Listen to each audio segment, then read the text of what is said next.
Well, the left's anti-Trump and National Guard rhetoric is under the microscope today as one service member is left dead and another is still fighting for his life after being shot in our nation's capital. I don't think you have an armed militia in the nation's capital. Sending in militarized federal immigration agents and National Guard troops to terrorize Chicago or any American community in any state is not the American way. The president is attempting to send the National Guard to send and terrorize cities. Political commentator Mene Ukueberuwa joins me now. Mene, thank you so much for joining us. So we obviously do not know the motive of this suspect for why he is alleged to have done these things. But do you think that those comments coming from Democrats should be under the microscope today? I absolutely think so. Over the past few months since President Trump first deployed National Guard troops to Washington, D.C., you've had a lot of Democratic elected officials, like the ones we just heard from, a lot of journalists saying that this is a crackdown on the public, not on crime, but that Trump was sending these troops essentially to assert political control and that it was a sign of authoritarianism. When you actually see the activities that the National Guard was doing in Washington, D.C., it had a lot more to do with assisting local law enforcement in fighting crime. In some cases, they were even just standing patrol in public areas, both dangerous ones and touristy ones, and other activities like that that were meant to keep the public safe. And so you did see this rhetoric kind of creating a public narrative that a lot of people unfortunately seem to believe that the National Guard themselves posed a threat instead of aiding public safety. And on that note, The Atlantic has a piece out right now titled "A Terrible and Avoidable Tragedy in D.C." And the author goes on to say the troops deployed in an effort to reduce crime are untrained in law enforcement. Their days are spent cleaning up trash and walking the streets in uniform. Commanders, in a memo that was included in litigation challenging the high visibility mission in D.C., argued that this could put them in danger. The Justice Department countered that the risk was merely speculative. It wasn't. There are costs to performatively deploying members of the military, one of which is the risk of endangering them. What do you think about that characterization of this entire situation?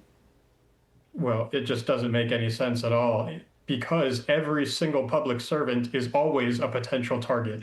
The idea that President Trump was endangering these National Guard troops by sending them to D.C. to fulfill their public mission just shifts the blame entirely from the attacker onto President Trump and the service members themselves. Whether it's a police officer, a National Guard troop, a soldier, anyone who puts on a uniform and is going out into the public is potentially a target for crime. And the only person to blame for that crime is the person who goes out of their way to attack them. Yeah, and we have the statistics here. Crime in Washington, D.C. since the National Guard deployment, and it is down across the board. Total crime down 30%, homicides down 60%, robbery down almost 50%. That is the point, and the National Guard troop deployment appears to be working.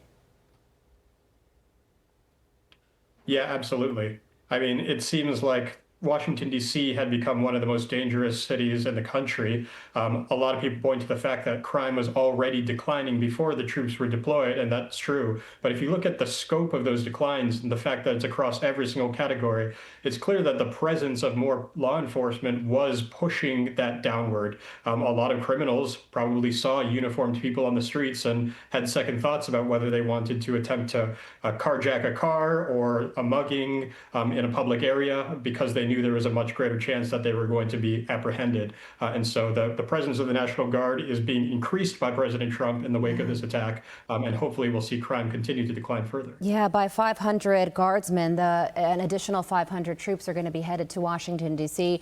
And finally, just want to get your thoughts on this announcement that the president made overnight about a permanent pause in immigration from what the administration is describing as third world countries. There's going to be a lot of discussion on this in the days to come.